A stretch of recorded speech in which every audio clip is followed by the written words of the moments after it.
그러면 정말 비트코인이 가치가 있는지 요즘 또 투자자들은 더 헷갈릴 거란 말이에요. 비트코인의 가치를 가장 큰 어떤 기능에서 보세요? 투자자들께 가장 이렇게 와닿을 만한 사실 그 기능 중에 하나는 역시 화폐로서 기능할 수 있느냐인 것 같아요. 이제 비트코인이 저게 어떻게 화폐가 돼라고 생각하시겠지만 다들 네. 저는 화폐가 되고 있다고 이미 생각을 합니다. 특히 이 미국 달러화의 이 무분별한 발행 때문에 계속해서 피해를 받아왔던 이런 어떤 개발도상국 쪽에서는 이 탈달러화 움직임이 가속되고 있거든요. 요즘 우크라이나 러시아 전쟁도 그렇고 뭐 미국을 비롯한 서방 세계와 약간 척을 지르는 그런 러시아나 중국 같은 나라들의 그런 움직임이 이제 그 중에 하나인데, 제가 최근에 그 칼럼을 쓴 게 있어요. 그 포르투갈의 마데이라라고 하는 자치령이 있거든요. 그 자치령에서 대통령이 비트코인 컨퍼런스 마이애미에서 있었던 지난 4월 달에 직접 와가지고 연사로 참여를 해가지고 얘기를 했습니다. 나는 비트코인을 믿는다. 미래를 믿는다. 비트코인을 믿는다. 이렇게 얘기를 했어요. 그 전에는 우리가 잘 알다시피 엘살바도르라는 중남미 국가가 이제 대통령이 또 직접, 물론 화상이긴 했지만 비트코인 마이애미 컨퍼런스 21년도 이번에 컨퍼런스에 등장해서 법정화폐로 도입하겠다는 공약을 해버렸죠. 그러니까 자꾸 이런 국가 단위에서 비트코인의 도입이 자꾸 이제 논의되고 이루어지는 게 생각보다 우리나라 같이 달러를 수출을 통해서 잘 벌어 들어오는 나라들은 못 느껴요. 근데 제가 필리핀 다녀왔잖아요. 필리핀에도 이 길을 가다 보면 은행에 줄을 이렇게 길게 서 있는 거를 쉽게 목격할 수 있거든요. 그게 이제 뭐 여러 가지 이유가 있겠지만 달러가 없어요, 은행에. 그거를 환전을 하려고 해도 환전을 할 수가 없는 거죠. 근데 자국 통화 페소화는 달러 대비해서 계속 절하되니까 좀 이렇게 생각을 할 수 있는 사람이라면 달러화로 바꿔놔야겠다 생각을 다들 하잖아요. 근데 그런 접근성 자체가 조금만 이제 외국으로 나가보면 굉장히 쉽지 않습니다. 그리고 뭐 터키 같이, 아르헨티나 같이 지금 살인적인 인플레이션이 발생하고 있는 나라들, 이런 나라들에 가면은 환전소에 달러는 이미 다, 은행 환전소 달러는 다 씨가 말랐고, 그래서 USDT 같은 이제 스테이블 코인, 달러와 스테이블 코인이 오히려 더 거래가 많이 된다 그래요. 그러니까 이런 것들이 어떤 내 부를 지키고자 하는 사람들의 니즈가 엄청나게 크다는 걸 우리가 알 수 있잖아요.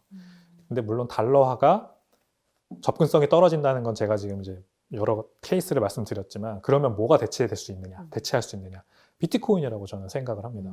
완전 탈중앙화된, 탈국가화된 어떤 재화. 그리고 달러와 같이, 변호사님 혹시 내년에 달러화가 얼마나 발행될지 예상이 되시나요? 아무도 모르죠, 사실. 연준 의원들도 모를 거예요. 맞아요. 자기들도 알 수 없어. 그러니까 이런 불확실성에서 조금 수학적으로 이제 발행량이나 이런 것들이 다 예상 가능한 스케일스한 자산으로서 비트코인이 장기적으로 성공할 가능성이 크다고 저는 생각을 해요.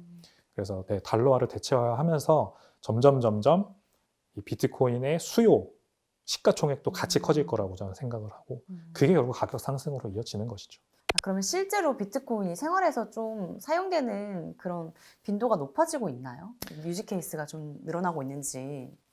아무래도 비트코인을 우리나라에서 가지고 빵 한 조각 사 먹을 수 있냐 이렇게 그러니까요. 여쭤보신다면 뭐 안 되죠. 그쵸. 어디에서 이걸 쓸 수 있는지도 잘 모르겠고 사실 나와 있는 것도 없고. 근데 비트코인은 좀 특이한 문화가 있어요. 비트코인 해변이라고 혹시 들어보셨나요? 들어본 것 같아요. 비트코인 비치라고 하는 그 무브먼트가 있습니다. 그게 이제 엘살바도르의 엘손테라고 하는 마을에서 시작되어서 법정화폐 도입까지 이어진 결국 프로젝트인데, 이거를 그대로 모방해가지고 브라질, 필리핀 보라카이, 그리고 방금 말씀드린 포르투갈, 이런 곳에서 똑같은 비트코인 비치 운동이 벌어지고 있어요. 그럼 이게 뭐냐면 필리핀 보라카이는 우리나라에서도 굉장히 유명한 관광지잖아요. 그쵸, 여기 여행을 가면 한 120여 개 정도의 리조트, 카페, 식당에서 비트코인으로 결제를 할 수 있어요. 지갑으로 네, 이동시키면서. 그렇죠. 비트코인으로 결제를 받는다라고 하는 그 식당이나 이런 프랜차이즈들이 신기하다. 자체적으로 이렇게 그 마을을 구성하는 거예요. 그래서 홍보를 합니다. 트위터 계정 같은 거 만들어서 필리핀 보라카이 비트코인 비치 계정이 있어요. 거기에 이제 식당들이 자체적으로 뭐 영상도 찍고, 거기에 오신 고객들이 이제 비트코인으로 결제하면서 그것도 어떤 좋은 경험담이잖아요. 이런 거를 이제 남기고 이러는 거죠. 이런 거가 굉장히 전 세계적으로 확산되고 있고, 결국에는 실생활 결제 수단으로서의 어떤 비트코인의 어답션 레이트가 올라가고 있는 걸 볼 수가 있는 거죠. 그래서 여행을 한번 가보시면 좋을 것 같아요. 해외로. 그러면 많이 알 수 있어요. 그 유즈드 케이스가 늘어나는 건 되게 좋은데 그 가상자산에 좀 익숙하지 않은 분들은 야, 비트코인을 뭐 평가를 할 수 있어야 이 가격이 적당한 가격인지 내가 알지라고 생각하시는 분들이 분명히 있을 거란 말이에요. 주식 같은 경우는 평가하는 그런 분석 툴이 많은데 뭐 PER이라든지 근데 비트코인 그런 게 없다고 생각하시는 분들이 분명히 있을 거란 말이에요. 그거에 대해서 뭐 지금 가격은 좀 적당하다고 보시는 이유가 있는지 아니면은 뭐 예를 들어서 뭐 분석 틀에 대해서는 어떤 논의가 이루어지고 있는지 좀 얘기 좀 해주시겠어요? 그쵸. 기업은 이 매출을 내는 조직이기 때문에 그 매출을 잘 내냐 못 내냐에 따라서 PER이라는 게 이제 결정이 되지 않습니까? 기업의 실적이 가격, 주가와 이제 완전 연동돼 있다는 거는 뭐 설명할 필요도 없잖아요. 근데 비트코인은 기업이 아니라서 그렇게 매출을 내는 조직이 없어요. 그래서 그런 PER처럼 어떤 비트코인의 가격을 매출과 연동해 생각하면 안 돼요. 그 어떤 비트코인은 그래서 가격을 먼저 보지 말고 이 비트코인이 활성화되고 있느냐 안 되고 있느냐를 봐야 되거든요. 그래서 여러 가지가 있는데 비트코인의 이 활성 지갑수, 비트코인의 지갑수가 늘어나고 있느냐 줄고 있느냐 요것도 하나가 되고요. 비트코인의 네트워크 수수료가 올라가고 있느냐 줄어들고 있느냐. 올라가고 있다면 그만큼 사람들이 많이 사용하고 있다는 거라서 더 많이 쓰이고 있다는 걸 의미를 하겠죠. 그리고 이제 제가 책에다가 이거는 담은 내용인데 비트코인 위에 만들어지고 있는 서비스의 개수가 늘어나고 있느냐 줄고 있느냐. 이것도 이제 중요한 팩터 중에 하나입니다. 그래서 모든 것들을 다 우리가 조금만 리서치를 해보면 검색할 수가 있거든요. 예를 들어 비트코인의 지갑수가 늘어나고 있는지 또는 네트워크 수수료가 줄고 있는지 늘고 있는지 이런 것들을 다 온체인 데이터를 제공하는 뭐 글래스노드 같은 곳에서 다 확인해 볼 수가 있어요. 그러면은 이런 것들이 늘고 있다면 가격은 떨어지고 있고 이런 것들이 늘고 있다면 저점 매수를 할 수 있는 기회일 수도 있어요. 왜냐하면 점점 비트코인의 활용성이 늘어나고 있는데 희한하게 가격은 빠지는 거니까 이건 설명이 안 되거든요. 그러면은 이거는 기회다라고 생각해 볼 수 있다는 거죠. 어떤 비트코인은 기업과 완전히 반대로 생각해야 돼요. 되게 걸출한 경영자가 있거나 이 회사가 정말 뭐 되게 일을 잘하는 어떤 조직을 갖춰놔서 그 기업이 그냥 하는 일을 뭐가 됐든 믿고 있으면은 돈을 잘 벌 거고 이렇게 생각할 수 있잖아요. 그러니까 강력한 리더십이 있으면은 믿음이 가는. 근데 비트코인은 리더십이 없어질수록 오히려 더 가격이 오를 가능성이 큽니다. 그만큼 더 탈중앙화되어 있다는 거고 리더십이 존재하는 프로토콜은 사실상 그들의 입맛에 따라서 그 하드포크를 한다거나 뭐 이렇게 정책을 계속 바꿔요. 그러면은 지금 비트코인의 발행 스케줄 같은 것도 다 정해져 있잖아요. 4년에 한 번씩 반감기가 오고 그래서 뭐 쭉 가다가 2100년쯤에는 다 발행이 종료된다가 다 정해져 있는데 만약에 리더십이 있다면 이런 것들이 다 손바닥 뒤집듯이 뒤집어질 수 있다는 걸 의미하잖아요. 그러면 사실상 이건 사기업이에요. 이거는 사기업인데 사실 누가 운영하는지 투명하지 않고 정보 공시도 제대로 안 하고 회계 장부도 없고 이렇다면 지금 우리가 많이 얘기하고 있는 그런 되게 불투명한 크립토 프로젝트와 다를 게 없어지는 거거든요. 그래서 비트코인은 오히려 지금도 그렇지만 계속 앞으로도 누가 운영하는지 모르고 주체가 없고 어떤 커뮤니티의 합의에 의해서 결정이 돼야 되기 때문에 뭐 하나 결정하는 게 굉장히 느리고 다단하고 이게 계속 유지될수록 가치가 늘어나는 겁니다. 그렇게 생각하시면 될 것 같아요. 그러면 지금 가격은 생각하시는 거에 비해서 좀 어떻다고 평가하세요? 지금 가격은 좋은 구간에 들어와 있는 것 같아요. 계속 이제 반감기라는 그 4년에 한 번씩 발생하는 이벤트가 있다 보니까 이 가격이 그거를 위주로 사이클을 타긴 타더라고요. 이제 뭐 디램 같은 반도체도 그런 사이클이 있잖아요. 공급이 확 늘고 가격이 내려가고 그러면 공급이 확 줄고 다시 가격이 올라가고.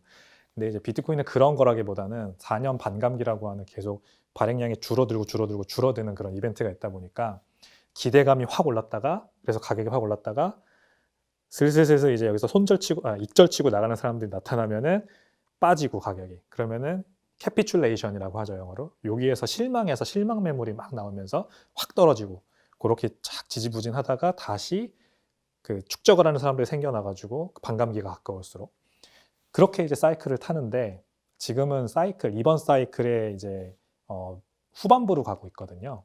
그래서 2024년에 다시 다음 반감기가 옵니다.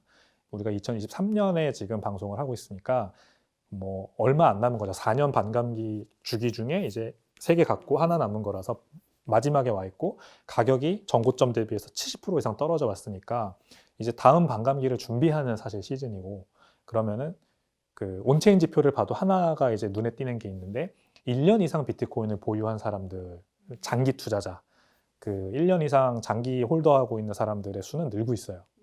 그들이 가지고 있는 비트코인의 개수가 늘고 있는 거죠. 그러니까 그 말은 고래들은 이때를 저점으로 보고 축적을 하고 있다라고 우리가 알 수 있거든요. 그래서 개인 투자자들도 한번 항상 생각을 반대로 해야 되잖아요. 우리가 좀 돈을 벌려면은 다른 개미들이 생각하는 것처럼 똑같이 가면 안 되고 진짜 고래들이 생각하는 기관들이 생각하는 방향대로 한번 움직여보는 게 중요하다 하잖아요. 비트코인도 그런 식으로 생각해 보면 되는 거죠. 개미 저는 오늘도 열일을 해야겠네요. 저도 비트코인 개미입니다. 살려면. 그러니까요. 2023년 그러면 이제 비트코인을 사기 되게 좋은 구간이긴 한데 어쨌든 2023년 가상자산 시장의 좀 키워드라든지 어떻게 보고 계세요? 2023년은 셀프 커스터디가 되게 중요해질 것 같아요. 셀프 커스터디가 뭔지 설명 좀 해주세요. 그렇죠. 일단은 커스터디는 수탁입니다. 수탁은 일반적으로 남에게 맡기는 거를 말해요. 그래서 셀프 커스터디라는 건 셀프, 나 자신이 이제 보관을 한다라는 의미인데 기본적으로는 수탁이 이 가상자산 시장에서도 굉장히 가장 많이 퍼져 있는 방법이에요. 예를 들어 거래소에 이렇게 거래를 할 때 가상자산 원화를 입금해서 가상자산을 사놓고 그걸 가지고 뭐 트레이딩을 좀 하는 동안에 그냥 거기 놔두잖아요. 수탁을 맡기는 거예요. 또는 법인이나 기관들도 마찬가지입니다. 가상자산을 비트코인 같은 가상자산을 사서 그거를 이제 국내에는 또 유명한 그런 은행이 같이 이제 연루되어 있는 그런 커스터디들이 있잖아요. 그런 곳에다가 보관해 놓고 보관 수수료를 내죠. 이거는 뭐 전혀 잘못된 게 아닙니다. 저희도 은행을 이용하는 이유가 뭐 여러 가지가 있겠지만 사실 내 집 금고에다가 이렇게 현금을 보관해 놓는 것보다 은행에 보관해 놓는 게 더 안전하다고 느껴지는 것도 있잖아요. 안심이 되죠. 네. 그리고 일단 더 편하고 맨날 현금 빼가지고 뭐 쓰는 것보다는 그게 편하고 그런 식으로 수탁이 발전을 하고 있어요. 근데 문제는 지난 그 11월에 FTX 같은 사태 또는 FTX 전에 이제 테라루나 사태로 말미암아서 발생했던 여러 가지 이런 서비스들의 도산. 이제 미국에는 셀시우스 같은 곳들, 뭐 보야저, 블록파이 이런 곳들이 다 이제 어떻게 보면은 수탁을 하는 곳들이었는데 고객의 자산을 잘못 운용을 하다가 큰 피해를 보고 기업이 도산해 버렸잖아요. 기업들도 문제지만 거기다 돈을 맡긴 그런 고객들은 어떻게 하냐는 거죠. 거기 뭐 보험이 되는 것도 아니고 예금자 보험이 은행에 넣어놓으면 예금자 보험이라도 되지. 근데 여기는 그런 것도 없으니까. 그래서 역시 내 자산은 내가 직접 보관하는 게 가장 안전하라는 게 지금 이 가상자산 투자자들 사이에서도 굉장히 퍼지고 있거든요. 그래서 국내 모 지갑, 하드웨어 원래 지갑 만드는 회사가 이번에 그 FTX 사태 터지고 세일즈가 폭발했다고 합니다. 이제 국내에도 한국어 완벽 지원되는 그 콜드 월렛, 하드웨어 월렛을 만드는 곳이 있거든요. 그래서 제가 얼마 전에 빗썸에도 기고한 그 리포트가 그런 내용이었는데 하드웨어 월렛을 한번 써보는 거 되게 좋은 경험이에요. 거기에 비트코인이 담기는 게 아니라 사실상 개인 키가 담기는 거고 그 개인 키를 내가 12개나 24개 정도의 0단어로 이렇게 바꿔주면 그거를 내가 기억만 하고 있으면 이 하드웨어 원래 기기는 잃어버려도 다시 복구할 수 있어요, 비트코인을. 이런 어떤 셀프 커스터디의 경험을 한번 해보는 게 굉장히 유행하지 않을까, 23년에는 그렇게 생각을 합니다. FTX 같은 거래소가 누가 망할 거라고 생각을 했겠어요. 엄청나게 사실 유명한 그 샘 뱅크먼 프리드라고 하는 창업자가 운영을 했고 또 뭐 그런 솔라나 같은 3세대 블록체인에 굉장히 든든한 백커로서 자리매김했고 그렇기 때문에 아무도 생각을 못했는데 진짜 일주일도 안 되는 시간 안에 훅 갔죠. 모든 일이 발생했지 않았습니까? 네. 그러니까 다시 한번 깨달은 거예요. 이 너무 사람들은 슬퍼요. 이거 진짜 한순간이구나. 그러니까요. 뭐 너무 믿는 것도 위험하겠다. 모든 것들을 다. 그러다 보니까 이 거래소도 그렇고 여러 가지 가상자산 투자 관련된 서비스들을 사용할 때 맥시멈 트러스트 최상의 신뢰를 제공하는 곳들을 많이 사용할 것 같아요. 그래서 미국에서 지금 만들어지고 있다고 하는 다음 달 출범 예정이라고 하는데 이번 달일 수도 있고요. 그 월가에서 만든다는 그 거래소, 그 기관들이 이제 전통 금융권에서 워낙에 막강한 영향력을 행사하는 기관들이 만들다 보니까 관심이 당연히 그쪽으로 쏠리는 것 같고, 이런 국가에서 발행하는 라이센스를 취득하고 규제에 완벽하게 준수해가면서 트래블룰이라던가 AML, KYC 같은 것들을 다 준수하면서 회계 내역까지 다 외부 감사를 받아가지고 잘 운영을 하는 그런 거래소들에 대한 니즈가 저는 굉장히 늘어날 것 같아요. 빗썸이네요, 빗썸. 그렇죠. 네. 국내 4대 거래소가 저는 그래서 해외 진출을 할 수 있는 원년이 되지 않을까 생각을 해요. 이제 그렇게 생각할 수 있겠네요. 한동안 국내 4대 거래소들은 왜 국내에서만 거래를 해야, 그 사업을 해야 되는지를 이 투자자들도 굉장히 좀 아쉬워했을 거예요. 그만큼 이제 아무래도 규제를 지키다 보면은 그 외국 가면은 또 그 규제를 따라야 되고 이제 뭐 확장하기가 좀 어렵잖아요. 맞습니다. 근데 이제는 좀 바뀐 거죠. 이 시장 상황, 사람들의 생각이 바뀌어 버린 거죠.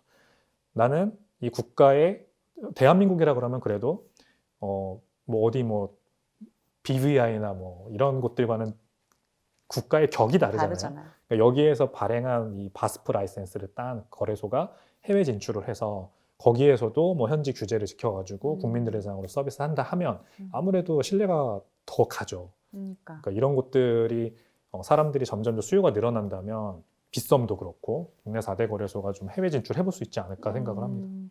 그러니까 좀 저도 느낀 게 시장이 어려워지다 보니까 진짜 코인들 간에도 옥석 가리기가 되는데 네. 세계 거래소랑 국내 거래소 간에도 옥석 가리기가 되는 약간 좀 재밌는 현상이 일어나고 있는 맞습니다. 것 같아요. 네. 이럴 때 하락장에 항상 그런 옥석 가리기가 일어나고 그러니까요. 여기에서 살아남은 곳들이 다음 불장이 왔을 때 엄청난 이제 이목을 받는 그런 이제 특혜를 누리게 되죠. 오늘 너무 재밌는 얘기를 많이 해주셔가지고 저는 되게 시간이 가는 줄 몰랐는데 2023년에도 어쨌든 상반기에는 좀 혹한기가 갈 수 있다라고 많이 얘기를 한단 말이에요. 그래서 이제 이 씬에 남아 계신 투자자분들도 어쨌든 좀 마음을 다잡아야 하는 새해이고 또 다시 지금 비트코인 사기 되게 좋은 시기라는데 한번 진입해볼까라고 생각하는 예비 투자자들도 좀 고민이 될 거란 말이에요. 좀 그분들에게 어떤 메시지를 2019년부터 이 씬에 계셨으니까 네. 어떻게 생각하시는지 말씀 좀 나눠주세요. 되게 좋은 질문이네요.